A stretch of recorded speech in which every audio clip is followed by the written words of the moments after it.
කටිනේ කරන්න ඕනේ. සල්ලි නැති මිනිහෙකුට කටිනේ කෙරියයිද? අපූර්වට පුළුවන්. කරන්න හම්බෙනවද? හම්බෙන්නේ නැති එක නෙති. මිනිස්සු හිතාගෙන ඉන්නේ මිහිඳු හාමුදුරුවෝ එනකොට කිනි බෝල කරක් කරකාවා කියලා. මිහිඳු හාමුදුරුවෝ එනකොට බල්බල් උතාගෙන ආවද?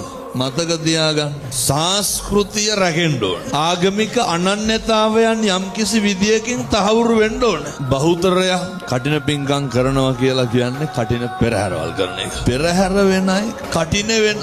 නාගිත හාමුදුරුවෝ කොහොමද කටින පිංකම කරේ? වස්තුම් මාසයක් පුරාවට භික්ෂුන් වහන්සේලාට ආරාධනා කරලා වස්තුම් මාසෙම පේවස් සමාදන් වුණා. පුදුම විදියට සිල් රැක්කා. මොකක් වෙනුවෙන්? කටිනේ වෙනුවෙන්. සිල් රැක්කා කියලා කියන්නේම කය වචනේ සංවර කරගත්තා කියන. ඔකට දෙන්න තියෙන සරලම පිළිතුර තමයි භෞතික දේවල් වල තියෙන වටිනාකම මත පිං තීරණය කරන්න බෑ. සල්ලි වියදම් කරපු පළියට පිංකම් කරන්න බෑ. සමහර විතාගෙන ඉන්න බුදියාගෙන ඉඳලා නැගිටලා පාන්දර ඇවිල්ලා කඩන පෙරහැර රුපියල් 100ක් දාපුවාම කඩනානිසංස හම්බෙනවා කියලා. එහෙම රුපියල් 100ට කඩනානිසංස ගත්තා හැකිද? අප්පුගේ සබන් කෑල්ලක් කෙල්ලපුවාම කඩනානිසංස හම්බෙනවා. එහෙම ඉතින් හාපික් බෝතලයක් කෙල්ලුවට කඩනානිසංස හම්බෙනවා. එහෙම හම්බෙන්නේ නැහැ. මොනවාද ඒ වෙනුවෙන් කරලා තියෙන්න ඕනේ? සත්ත පහකවත් දෙයක් ඕනේ නැහැ. මනස මුල් වෙලා තියෙන්න ඕනේ. මනෝ පුබ්බංගමා ධම්ම. කර්මය වෙන්නේ චේතනාවමයි. චේතනාහම් භික්ඛවේ කම්මං වදාමි. ඊට පස්සේ ඕකට තව එකක් අටපිරිකර පූජා කරන්න. මෙලෝ සංසාරික වැඩක් තියෙනවා. පන්සලෙන් මුළු ගන්න. දැන් ඔය ඇඳගෙන ඉන්න ඇඳුමට කීය මුළු අටපිරිකරෙම කීයද පන්සලෙන් හාඳුරුවන්ට ටෝක් කරලා ගන්න. 2500 ගන්නවා. නැද්ද?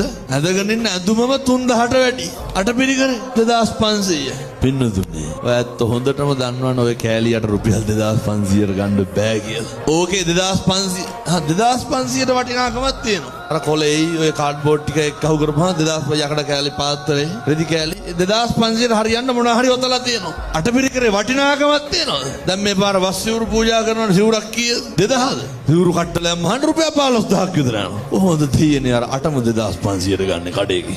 දන්නව නේද දඩ බොරුවක් කරන්නේ කියලා. මොකටද නංගේ?